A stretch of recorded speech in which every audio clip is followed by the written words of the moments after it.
Hi guys. Um, this is a big story. Well, it's a big story in my life, and it's taken 73 years to get here. And this is going to be one take. No second chances. If I stuff it up, I stuff it up. But you'll need to watch to the end to understand everything. Okay? And everybody talks about health and how well they are and that sort of stuff. Well, I got to tell you.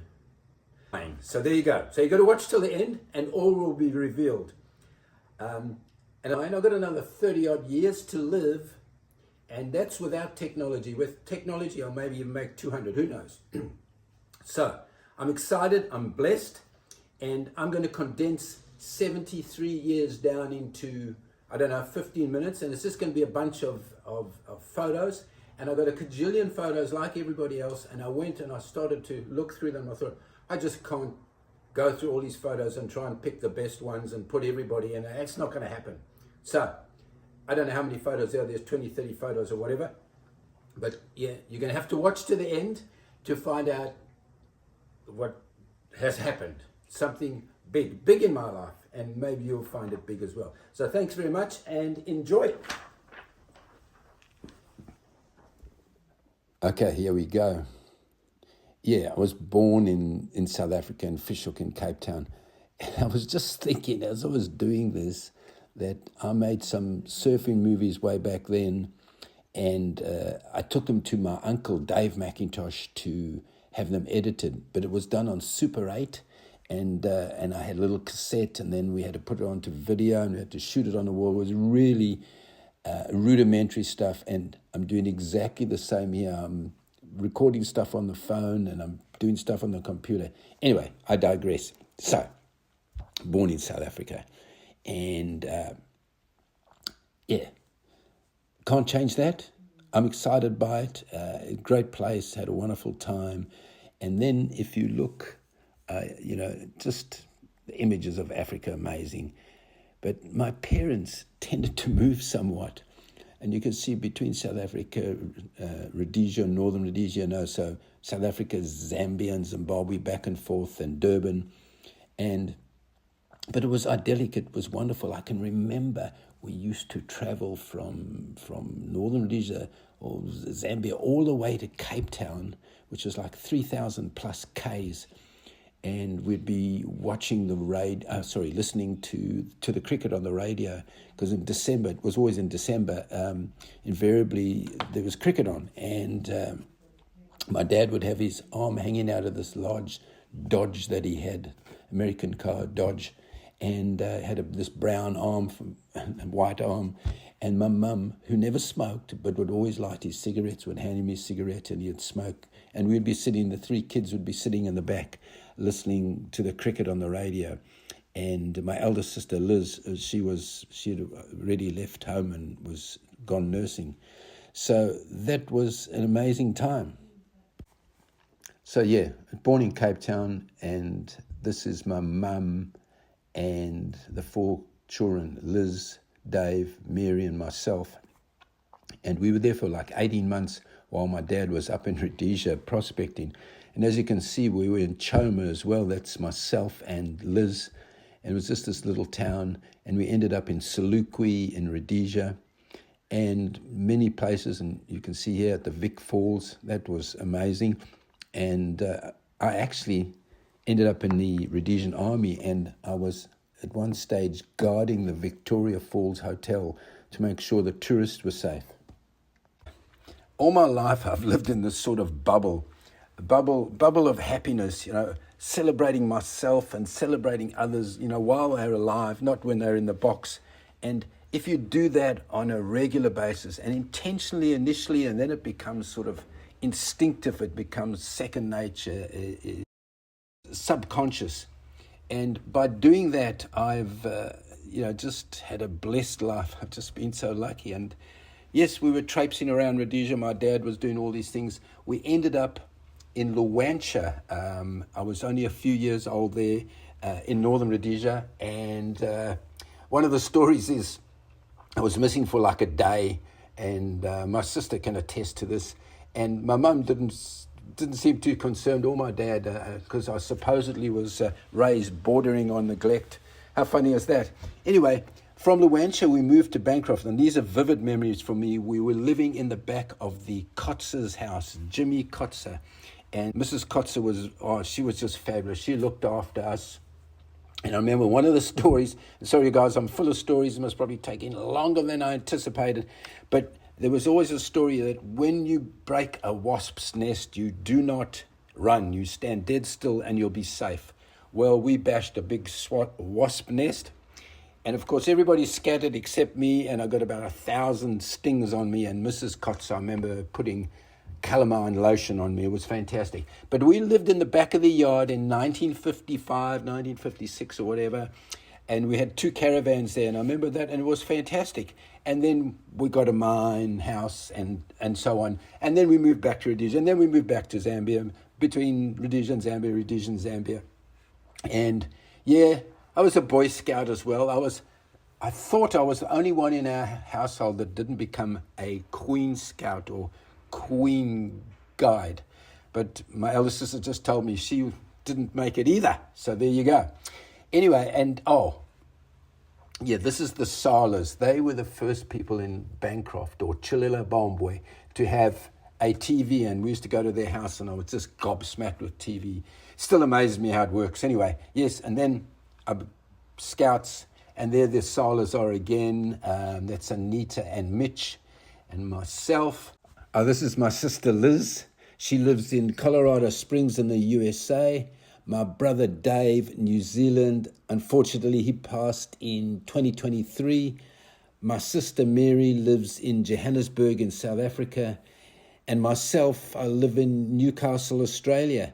And this picture would have been taken in Chilula-Bombwe, just on the outskirts of the town, way back in 1955-ish. And I grew up, I spent from 55 to basically 69, call it 70, 15 years in Bancroft.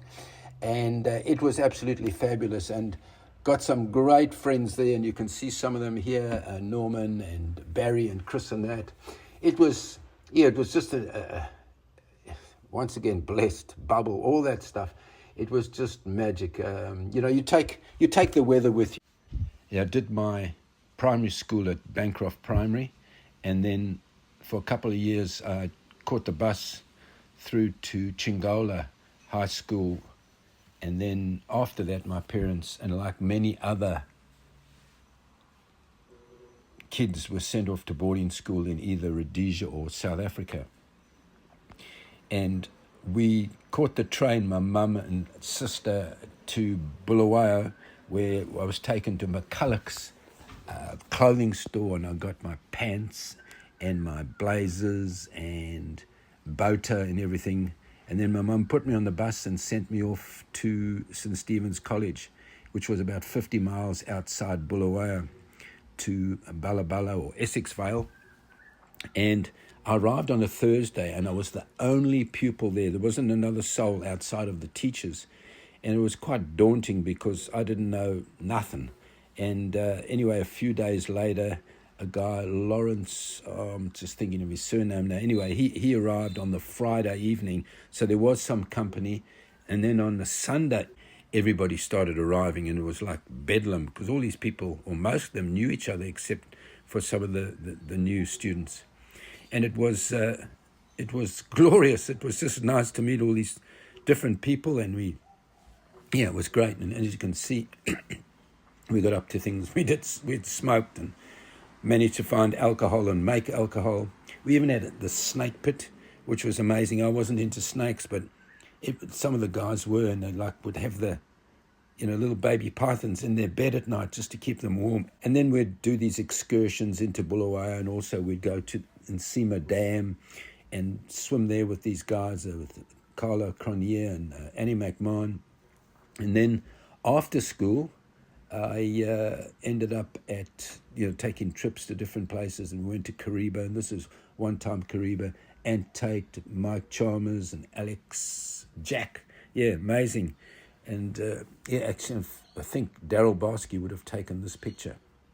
And then with Mike Chalmers and Charles Pedersen, we traveled overseas to Europe in 1977, which is an amazing trip. So, yes, I got around, did some great things, had some wonderful trips and laughs and giggles and bumps and bruises. And, yeah, back to school, I loved the cricket, the hockey, the swimming. We didn't really play golf there, but I loved golf. And what other sports did we do? Running and... yeah, it was just amazing. So had a great time at school. Oh my goodness, I almost forgot about this. At school, we had this huge bell that they would ring for the beginning and the ends of periods of classrooms, and also for breakfast. And when there was movies on a Saturday night, we had this big outside movie, and they'd project the movie onto the wall. Anyway, this bell would always ring, ring, ring.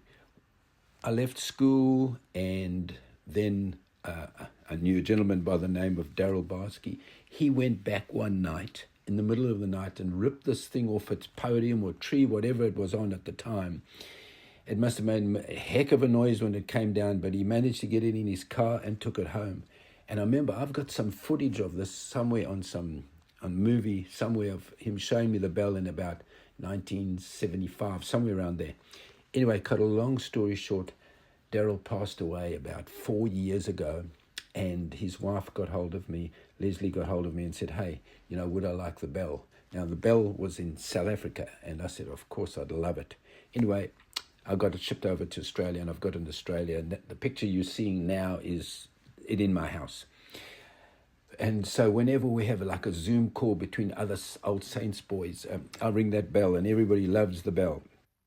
Hi guys, just to show you that the bell is real.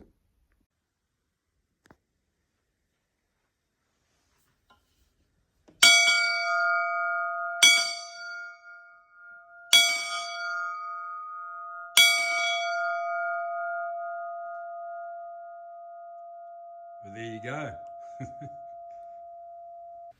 So that's exciting. So I've got the bell. But while at school, the army came around and said, who would like to join the army? Now, remember, I didn't live in Rhodesia. I lived in northern Rhodesia, or Zambia. And I said, yeah, I'd love to be in that. Consequently, when I moved, once I finished boarding school, I was in Salisbury. I was working in the post office, and I got a knock on the door, come on down and join the army, which I did. And it was amazing. As you can see there, I was in signals. It was great.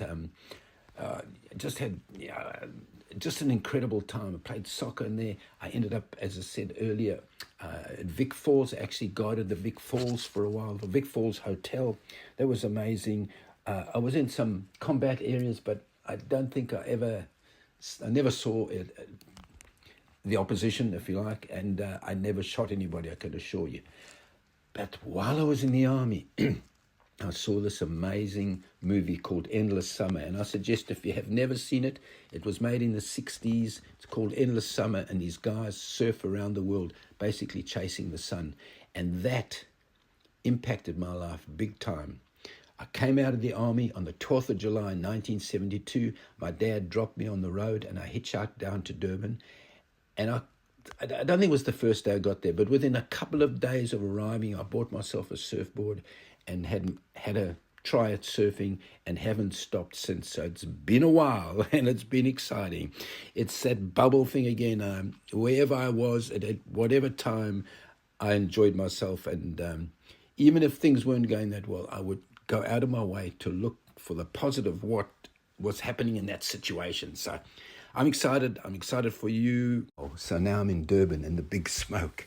And a person that really impacted my life was Rory Willis. I worked with him at a place called Sandok Austral in, I forget the suburb in Durban, was shipbuilding place. Anyway, Rory was an amazing dude, and he would come at 4 o'clock in the morning, and this is honest truth. I'd open the door, and he'd be lying on the floor, and he'd grab my ankles and say, come on, we're going surfing. And that's what we did. And I promise you, to this day, you can ask my children, you can ask my wife, you can ask anybody. I get up at 4:00 in the morning and I go to the beach. That's obviously if I'm in town, I go to the beach. And if there's no surf, I'll go into the gym these days. I started working out in the gym. So Rory was really influential in my life.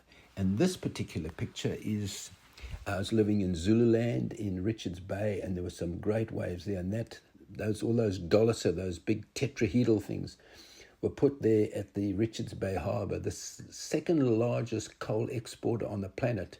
I now live in the largest coal exporter on the planet, Newcastle, Australia. Anyway, I learned to surf there. The water was always dirty, but there were some great waves there.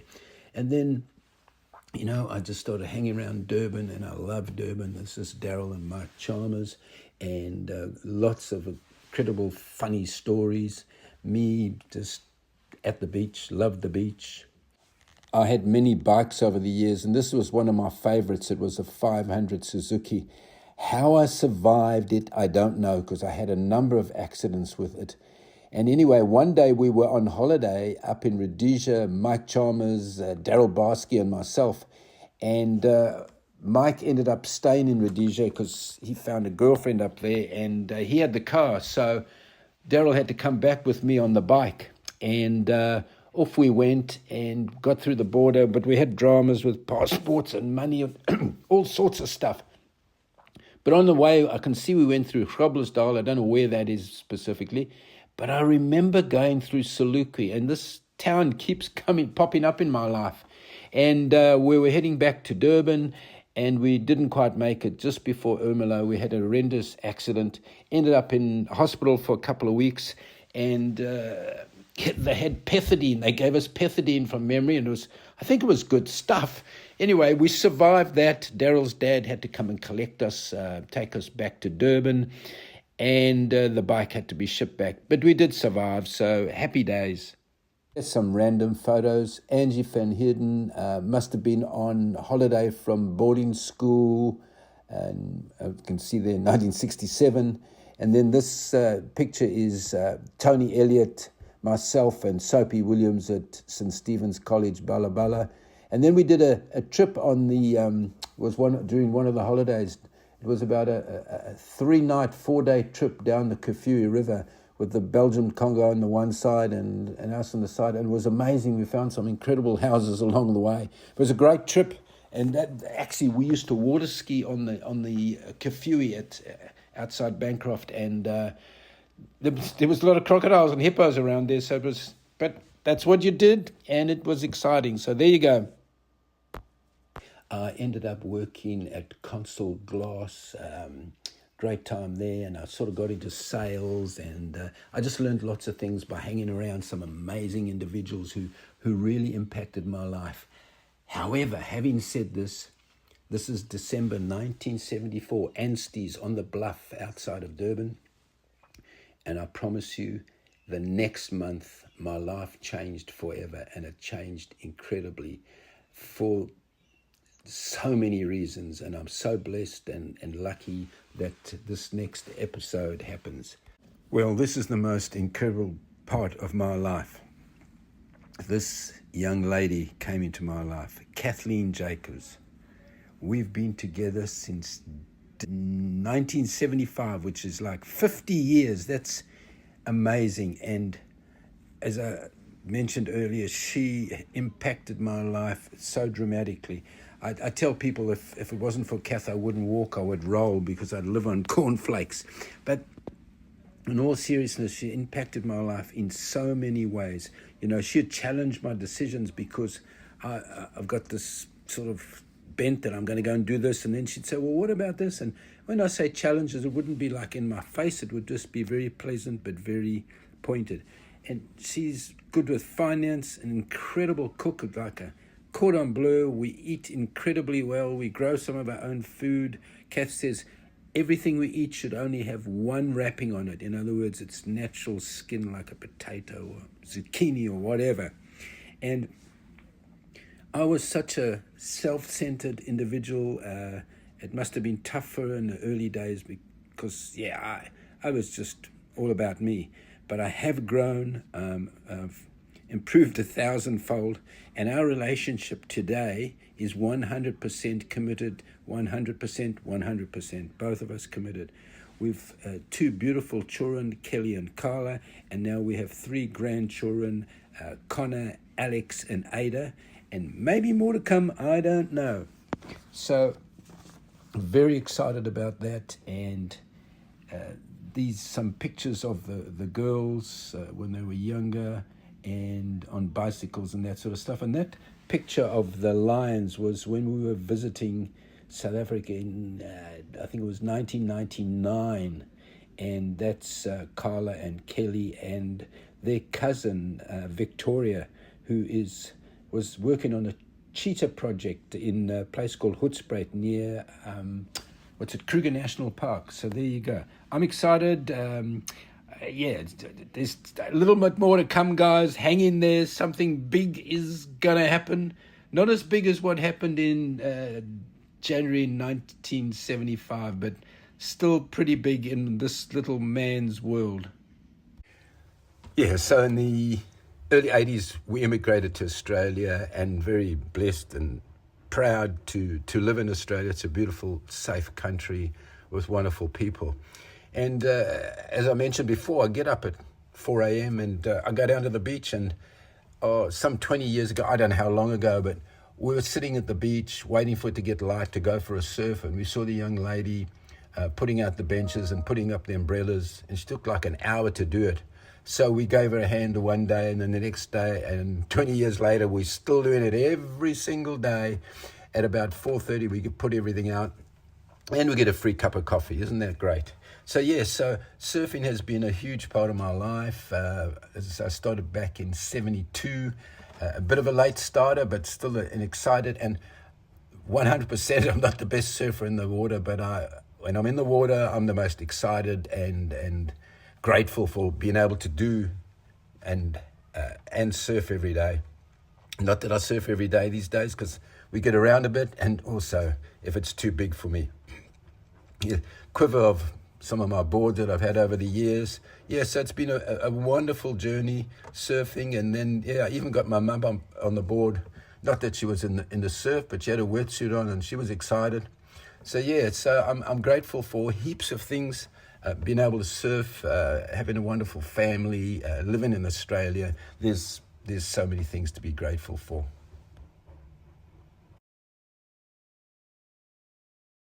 And here we go. Kath and I had two girls, Kelly and Carla, and they were both actually born in South Africa and came out here as very small children. We used to call them meatloaf size. They were just babies, so they're really dinky-die Aussies now. And Carla was the first one to get married. She married Aaron, and Aaron is from a farming family out in the bush, about 6 hours from where we live. And they've had two boys, Connor and Alex. And then Kelly got married just a few years ago to Ben. Ben is a famous musician. And they've had a young baby, Ada. And these are my favorite baby photos. This is Connor as a baby. Alex is a baby. Ada is a baby. And this, I do like this one. This is Connor lying on top of me, and my name is Goo. And the reason my name is Goo is because he couldn't say Georgie, and he somehow said Goo, and it stuck. And I actually enjoy the name now, so that's great. And here are the three munchkins. So Connor is 8, Ada's 1, and Alex is 4. So how blessed are we, hey? That is phenomenal. So I've been spending quite a bit of time in the gym lately, and it came about by a operation I had. I went surfing, got it infected, ended up in hospital for 4 days. So I learnt my lesson, but I couldn't go surfing. So what shall I do? Well, I started going to the gym, which is at the beach. So I get up in the morning, go to the beach, put up the brollies, put the benches out, go up to the gym, and then go surfing. And obviously if there's surf, so it's a great way to start a day. What a great routine. And then this couple, Charles and Debbie Pedersen. Well, I must tell you that they were the first couple that we told about what I'm going to tell you at the end of this movie. And the reason is because they're our best friends. They've been our constant companions for years. They're from Africa, from the same town. And we've been on surf trips together. We've had lots of giggles and laughs. And they've helped us on many occasions. So we're really appreciative of their love and support. And we're blessed that they're in our lives. And then this lovely lady has been my constant companion for 50 years. And we've done many things together. We're going to do a lot more in the future. And I really appreciate her, love her. And we now have 2 beautiful children and 3 beautiful grandchildren. So we are blessed. I am blessed. I love you. Now I come to my siblings. This is Mary. She lives in Johannesburg, South Africa, is married, has 2 children and 2 grandchildren. The next one is Dave. He's a bit older than Mary, and he immigrated to New Zealand in the late 80s, has 2 children and a few grandchildren and 1 great-grandchild. And unfortunately, Dave passed away in 2023. Sorely missed, but guys, that is life. And then my eldest sibling is Liz. She immigrated, I believe, in the 1970s to the US with her husband and has 3 children and a bunch of grandchildren. And that's my siblings that I know of at this point. I've been rabbiting on about one take. Well, this section's going to be more than one take because it's actually about the 3rd take at the minute. And I just want to give you a bit of a history lesson, geography lesson at the same time because I'm only going to be doing this particular movie once. So this is my mum and dad, Bill and Beth McIntosh, and we lived in South Africa, Rhodesia and Northern Rhodesia. And then South Africa is still South Africa, but Rhodesia became Zimbabwe and Northern Rhodesia became Zambia. So that's mum and dad, and we traversed those countries back and forth and did all those things. My dad was chasing the pot of gold, and so wonderful time. And here they are. So there's mum and dad, and then you can see my 4 siblings. Richard died as a baby way back then. And then Mary's a little bit older than me. Dave's passed away in 2023. And then there's Liz, my eldest sister, who lives in Colorado. And then we have got many nieces and nephews across the world. So here's the big reveal. You might notice I'm not in that picture. And it goes like this. On the 15th of June, 2024, which at the time of recording this was just a couple of weeks ago, I was sitting down with my eldest daughter, Kelly, and my wife, Kath. And we were doing some genealogy and DNA tests.